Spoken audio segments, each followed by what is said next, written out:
Hello বন্ধুরা, তোমরা সবাই কেমন আছো? আমি আবার চলে এসেছি নতুন একটা রেসিপি নিয়ে। সেটা হচ্ছে পটল পুর। পটল পুর কে কে খেয়েছো তোমরা অবশ্যই আমাকে জানিও কমেন্টে। পটলগুলোকে ভালো করে কেটে আমি আধফালা করে কেটে নিয়েছি। এখন ধুয়ে এগুলোকে কড়াইতে একটু সেদ্ধ করে নেব। দেখো বন্ধুরা, কড়াইতে জল দিয়ে দিচ্ছি। এখন পটলগুলোকে দিয়ে দেব এভাবে করে। তাতে সামান্য পরিমাণ নুন দেব, যাতে করে পটলগুলো ভালোভাবে সেদ্ধ হয়ে যায়। 10-15 মিনিট সেদ্ধ হলেই হয়ে যাবে, বেশি হয়ে গেলে আবার প্রবলেম হবে। একটুখানি নুন দিয়ে দিচ্ছি। দেখো বন্ধুরা কিভাবে সিদ্ধ হবে এখন। এই যে দেখতেই পাচ্ছ, এখন এই যে সেদ্ধ হয়ে গেল, তুলে নিলাম আমি জল থেকে। এভাবে করে ভেতরের পুরগুলোকে বের করে নেব। এখন এই পুরগুলোকে বের করে মিক্সার গ্রাইন্ডারে পেস্ট করব। আমরা চাইলে হ্যান্ড গ্রাইন্ডারেও পেস্ট করতে পারি। হ্যান্ড গ্রাইন্ডারে পেস্টটা ভালো হয়। সঙ্গে সর্ষে আর কাঁচা লঙ্কা পেস্ট করে নেব একসঙ্গে। দেখো বন্ধুরা কিভাবে আমি বের করে নিলাম পুরগুলোকে। মিক্সার গ্রাইন্ডারে দিয়ে দিচ্ছি পটলের ভেতরের ওই সেদ্ধ করা পুরটা আর সর্ষে আর কাঁচা লঙ্কা। এখন আমি মিক্সারে এগুলোকে ভালো করে গ্রাইন্ড করে নেব। এইভাবে পেস্টটা তৈরি হয়ে গেল আমার। এখন ফ্রাইং প্যানে আমি তেল দিয়ে, গরম তেলে কালো জিরে ফোড়ন দিয়ে এই পেস্টটাকে একটু ফ্রাই করে নেব। দেখো বন্ধুরা, গরম তেলে আমি কালো জিরে দিয়ে দিচ্ছি। এখন এই পেস্টটা দিয়ে দিলাম।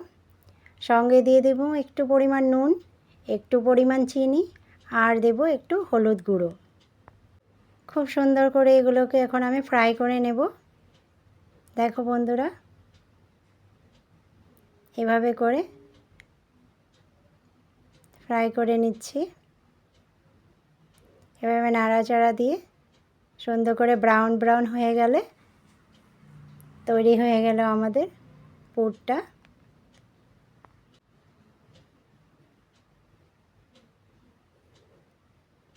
এভাবে তোমরা কে কে খেয়েছো পটল পুর অবশ্যই আমাকে কমেন্টে জানিও।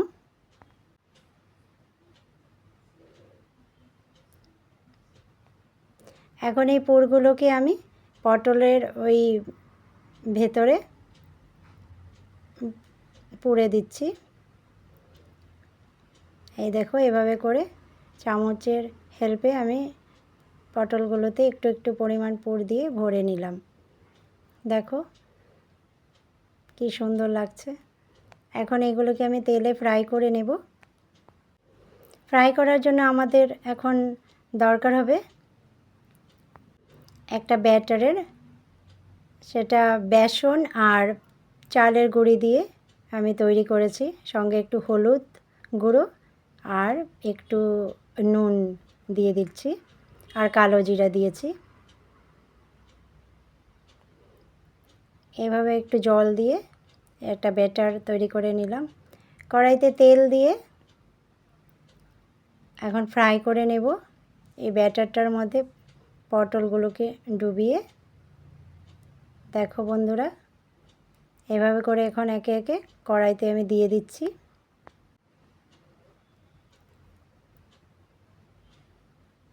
সুন্দর করে ফ্রাই করে নিচ্ছি। একটু আঁচটা একটু মিডিয়াম ধরনের হবে, তাতে পটলগুলো ভালো করে সেদ্ধ হয়ে যাবে এবং খুব মুচমুচেও হবে, খেতে খুবই ভালো লাগবে।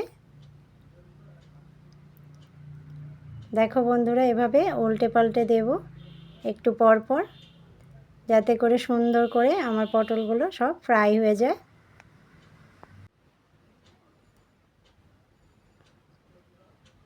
দেখো বন্ধুরা, একটু একটু সরিয়ে দিচ্ছি, না হলে সব লেগে যাচ্ছে।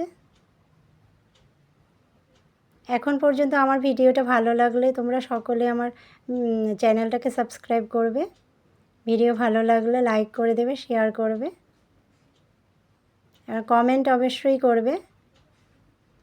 ভালো হলেও করবে, খারাপ হলেও করবে, যেন আমি পরবর্তীতে আরও ভালো রেসিপি দিতে পারি তোমাদেরকে। এবং সবাই তোমরা সকলে ভালো থাকো। এই দেখো আমার পটল পুর রেডি হয়ে গেল। ডালের সঙ্গে খেতে খুবই টেস্টি লাগে। তোমরা অবশ্যই খেও বানিয়ে বাড়িতে। দেখো বন্ধুরা কত সুন্দর লাগছে, ব্রাউন ব্রাউন হয়ে গেছে। এই যে দেখো, তোমাদের কার কার ভালো লেগেছে অবশ্যই বলবে। Thank you.